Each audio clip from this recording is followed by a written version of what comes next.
Okay, so now it's all well and good to have your skateboard bearings to hold on to, but what you really want to be a proper finger spinner is to have your pad. So we're going to create that now. So we're going to do a sketch, and this time we're going to go in the vertical plane.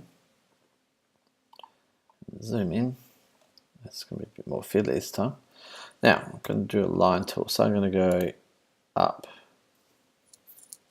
Well, let's say 5 mil. And I'm going to go across. Oops, get out of the way.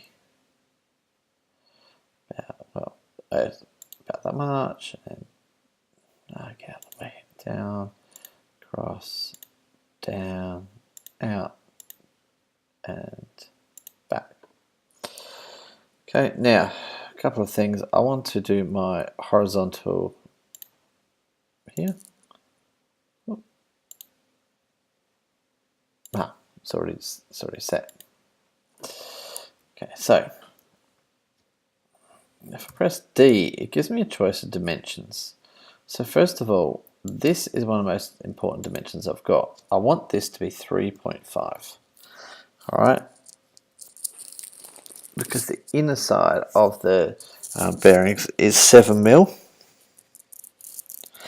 So it needs to be 3.5 to fit inside exactly. Now we want it to be exactly, that's not giving us any tolerance, but we can sand it down a little bit and we want it to be quite tight fit. 3.4 might work better, but we don't want to be loose at all. So let's go with 3.5. Now, the other point is that we want this to be 3.5 as well. Well, actually, let's make it 3. We want it to be 3, so you put one on one side, one on the other side. Just have a little gap in between. All right. Now, the next thing you want is get out of the way. What are you doing?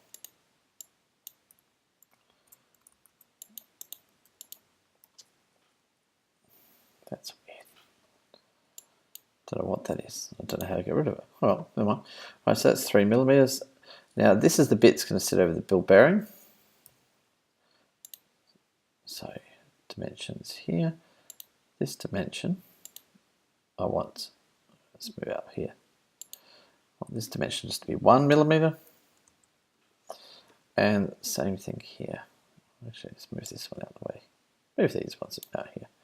This one I also want to be 1 millimeter. So that's fine. And then this one can also be 1 millimeter. Alright, so this is actually, it's probably better if it's 2 millimeters.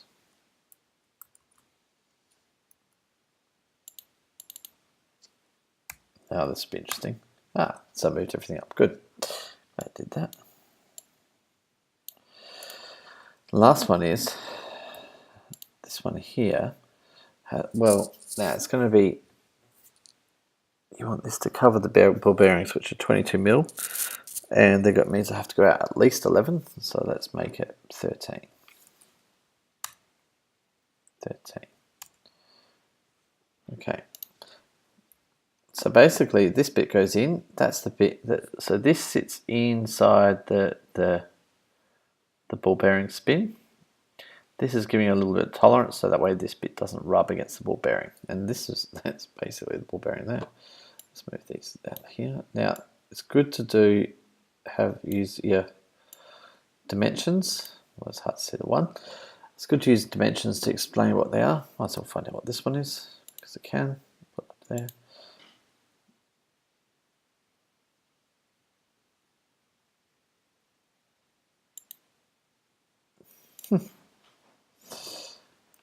Interesting. I'd have trouble if I did this one as well. Oh. Yeah, okay, so that basically it says if that's 13, then this has to be 8.5, and this is 6. This one has to be 6. All right, so finish my sketch. All right, so we've got it. It's got the sketch how we want it to be. Next thing we're going to do is we're going to rotate this. So I'm going to go modify, and I'm going to go. Oh, hang on, no, create. Where's rotation? Revolve here. Revolve, And we're going to select this, and then we're going to select the axis. Right, so we can select the axis. So I can revolve whichever way I want, but I'm going to select the basically here. Bang. Done. How good is that? Okay, so that is our finger pin, the finger spinner part. Right. So this bit will go into the finger spinner. This bit will sit there. Right. Just out of interest, I wonder. Oops. So, oops, don't want to do that. Okay. Stupid thing. All right, that's good.